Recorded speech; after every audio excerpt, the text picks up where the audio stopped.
मैंने पढ़ा, आपने श्रवण का नाम तो सुना ही होगा।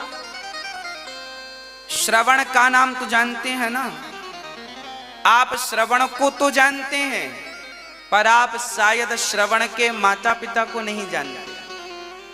आज हम आपको बताएंगे कि श्रवण के माता पिता कौन थे।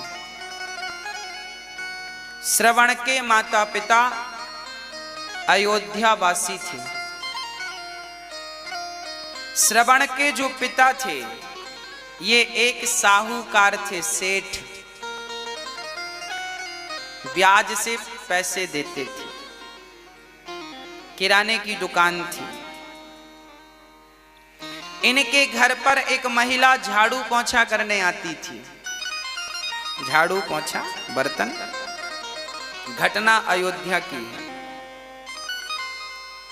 ये श्रवण के माता पिता हैं, जरा बहुत ध्यान से सुनिएगा।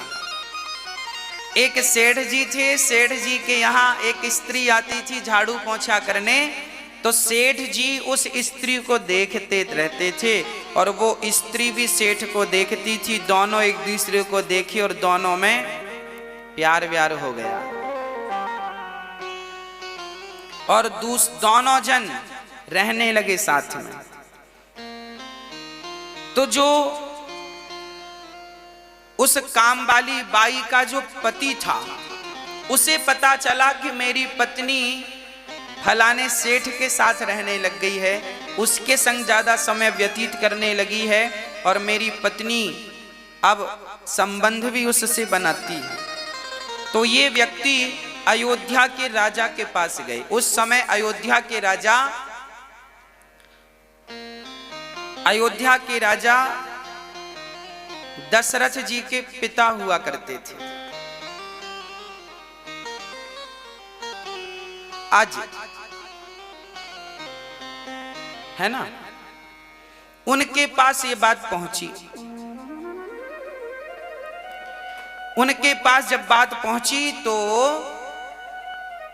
उन्होंने बुलाया, सेठ को बुलाया और बाई को बुलाया, यहां आओ। राजा ने कहा क्यों, तुम इसके साथ रहती हो? सेठ से कहा तुम इसको गलत निगाहों से देखते हो। अब वो सेठ डर गया, वो बाई भी डर गई। हाँ महाराज, हमसे गलती हो गई, ये बड़ी सुंदर है, हमारा मन चला गया। अब वो काम वाली बाई का पति बोला, देखो महाराज, मेरी पत्नी को फलाने व्यक्ति ने, सेठ ने अपना लिया। अब मेरे बच्चे हैं छोटे छोटे, मेरा तो घर बर्बाद हो गया। जब इनका अपराध इन्होंने स्वीकार कर लिया तब राजा ने दंड दिया। अब बताओ ऐसों को क्या दंड मिलना चाहिए? तब राजा ने आज्ञा दी कि इन दोनों ने ये गलती इसलिए की है क्योंकि इन दोनों ने एक दूसरे को देखा है, इसलिए दोनों की आंख फोड़ दी जाए, यही इनका दंड है।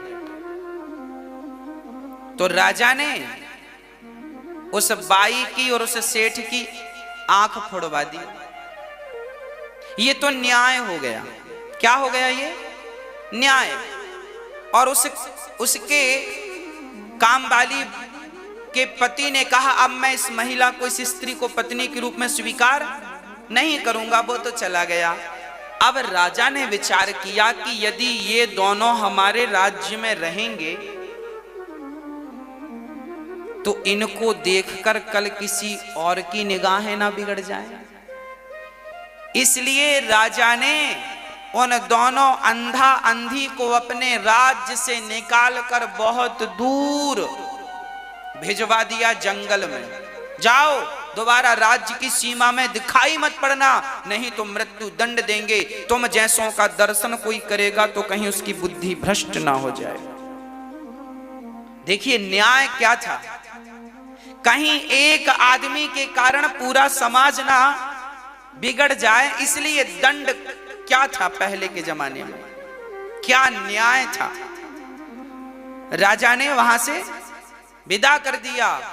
अब वो दोनों जंगल में रहने लगे, एक कुटिया बनाकर सरयू नदी के तट पर। चूंकि सरयू घाघरा के नाम से जानी जाती है। पहले तो जंगल में से वो नदी बह रही थी, वहां रहने लगे। अब सेठ और ये बाई दोनों का मन शुद्ध हो गया। इन्हें बड़ा पश्चाताप हुआ कि राम राम, हमने कितना बड़ा अपराध किया। इन्हें अपनी गलती समझ आई और दोनों अब पति पत्नी की तरह रहने लगे और भगवान में मन लगा लिया। और जब भगवान में मन लगाया, निष्काम भाव से जब भगवान की भक्ति की, तो भगवान की भक्ति के बल पर भगवान ने इनके अपराध को माफ कर दिया।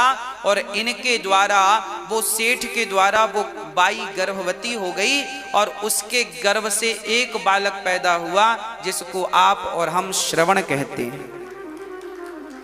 श्रवण कहते हैं।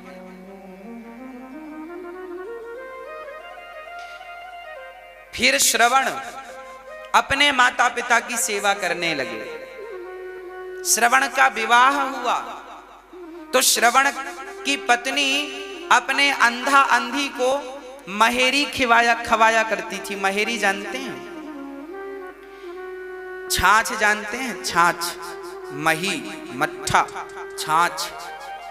छाछ में चावल डाल दो, थोड़ा सा नमक डाल दो और उसे पका करके खा लो, उसे महेरी बोलते हैं।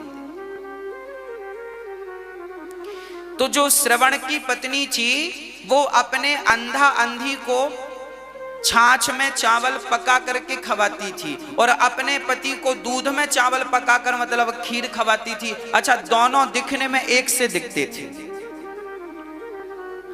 तो श्रवण के माता पिता सामने ही बैठ के खट्टी खीर खाते थे और ये मीठी खीर खाते थे। एक दिन श्रवण के माता पिताजी की थाली की जो खट्टी वाली खीर थी, महेरी, वो ज्यादा गर्म थी। तो श्रवण ने पिता की थाली स्वयं ले ली और अपनी थाली पिता को दे दी। तो अब जब पिता ने खीर खाई तो पिता ने कहा, बेटा श्रवण, आज घर में कोई उत्सव है क्या? बोले, पिताजी उत्सव तो नहीं है। क्यों? बोले, आज घर में खीर क्यों बनी है? श्रवण ने कहा, पिताजी खीर तो रोज बनती है। ना बेटा, मैं तो आज पहली बार खीर खाया हूं। अब श्रवण ने पिता की थाली जब उठाकर चेहवा पे रखी तो खट्टी थी। दिखने में सेम थी, एक सी, पर स्वाद में अंतर, एक खट्टी एक मीठी।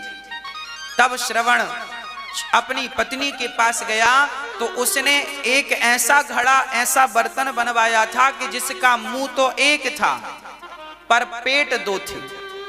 एक तरफ वो मही छाछ पकाती थी चावल के संग और एक तरफ दूध पकाती थी चावल के संग, शक्कर मिश्री डालकर। एक ही बर्तन में 2 आइटम बनाती थी। देखो कितनी बुद्धिजीवी थी। उससे लगा, अंधा अंधियों पर, सास ससुर पर कौन दूध का खर्चा करे, इन्हें तो छाछी खवाओ। पर श्रवण ने कहा कि जब मेरे माता पिता के संग मेरी पत्नी भेद करती है, जो मेरे माता पिता की सेवा नहीं कर सकती, मैं उसके पास क्या रहूं? अपनी पत्नी को कहा कि तेरे भीतर इतना कपट है, ऐसे कपटी स्त्री के संग रहकर मेरा भला नहीं होगा। अब मैं किसी के भरोसे माँ बाप की सेवा नहीं करूंगा, अब मैं स्वयं अपने माँ बाप की सेवा करूंगा। तब अपने माँ बाप को अपने पालकी पर बिठाकर कंधे पर, और श्रवण ने अपने उन्हीं अंधे माँ बाप को भगवान की चारों धाम की यात्रा कराई। देखिए, ऐसे माता पिता जो कि चरित्र से गिरे थे, ऐसे माता पिता का बेटा श्रवण भी जब माई बाप की, तुम्हारे माता पिता कैसे भी हो, तुम अपने माँ बाप की सेवा करोगे, तो श्रवण जैसे बच्चे ने जब माँ बाप की सेवा की तो उन्हें भगवत धाम प्राप्त हुआ और पुत्र के कारण उनके माता पिता भी भगवान के धाम को चले गए।